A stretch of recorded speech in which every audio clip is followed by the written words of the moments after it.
வணக்கம் மக்களே. எலுமிச்சம்பழம் ரொம்ப நல்லதுன்னு எல்லாருக்குமே தெரியும். அதில் விட்டமின் சி நிறைஞ்சிருக்கு.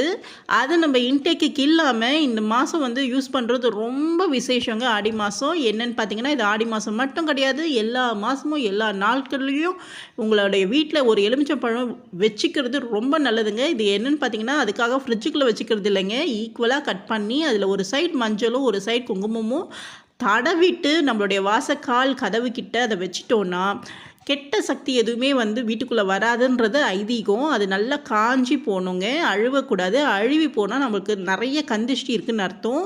அதனால் வீக்லி ஒன்ஸ் நீங்கள் சேஞ்ச் பண்ணிகிட்டே இருந்தீங்கன்னா படிப்படியாக உங்களோட வாழ்க்கையில் நல்ல மாற்றத்தை உணர்வீங்க. கண்டிப்பாக செவ்வாய்க்கிழமை வெள்ளிக்கிழமை இந்த பழக்கத்தை நீங்கள் ஃபாலோ பண்ணிங்கன்னா ரொம்ப நல்லது, வீட்டுக்கு ரொம்ப விசேஷம். இது ஆடி மாதன்றதால கண்டிப்பாக ட்ரை பண்ணுங்கள். ஒரு சைட் மஞ்சள் ஒரு சைட் குங்குமம் வச்சு வாசக்காலில் வச்சுருங்க. கந்திஷ்டி படிப்படியாக குறைஞ்சிடுங்க.